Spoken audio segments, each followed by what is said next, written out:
Yes, sir? How come I can become more conscious? More conscious, what does it mean more?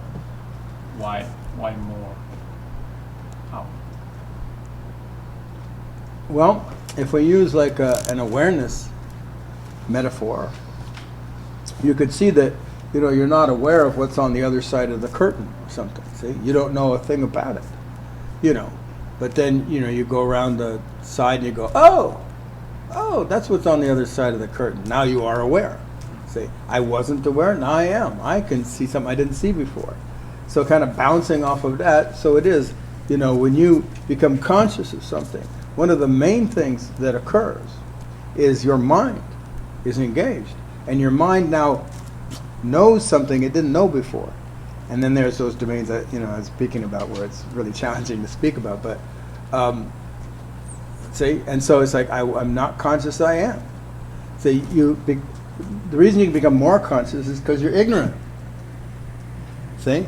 And so there's a lot of ignorance, and wherever you stop being ignorant of something, you say, I'm more conscious.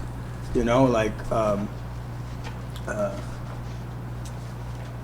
we were talking yesterday about the motivations for, say, doing something, and you're aware, you're conscious in the normal sense of that I'm driven to do something, or I feel this emotion or something, or I have this need,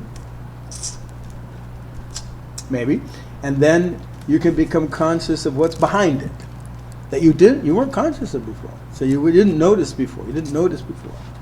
So, and you go, oh, it's all based on that and this, and I really think this about myself. I didn't know that. I didn't know that about myself.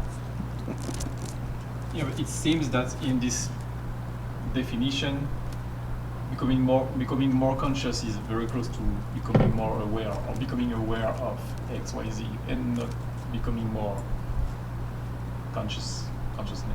Yeah, but on the other hand, it's yeah, sure. There's a lot to become aware of, you know, and you become aware of it, you're more conscious. You become aware of anything of mind, and you're more conscious. Like I said, mind is a function of consciousness. So is awareness. You see, and so you're becoming, more aware of mind, understanding your own mind and how it works.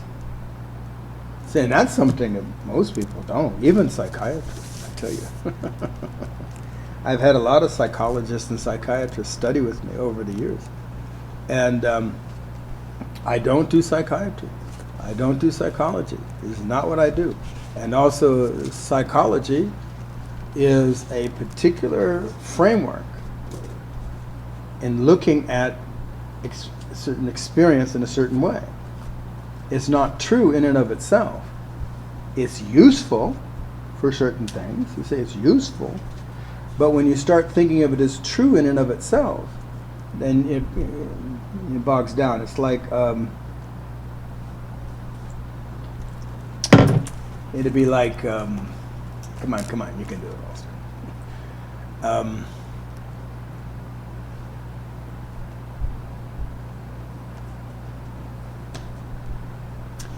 There's a way that architecture works. And people build buildings and stuff, and and architects draw up all kinds of buildings in this way and like that.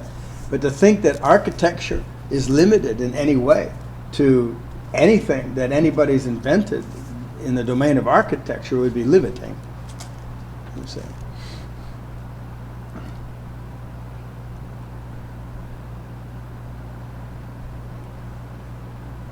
Or to think that architecture is in itself real. You know what I'm saying? Like by itself, it's just like real that way. It serves a function, it's part of our world, etc. But the same is like we have, to think that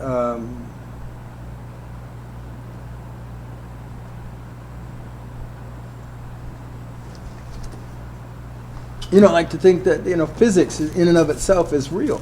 Now, physics is one of the most real things we got, right? In the world of science, and mathematics. See, But mathematics itself is an invention. And any kind of, invention that you're working with will always be restricted to that invention. I was telling you about sitting with an MIT mathematician, and he was asking questions about project. He wanted.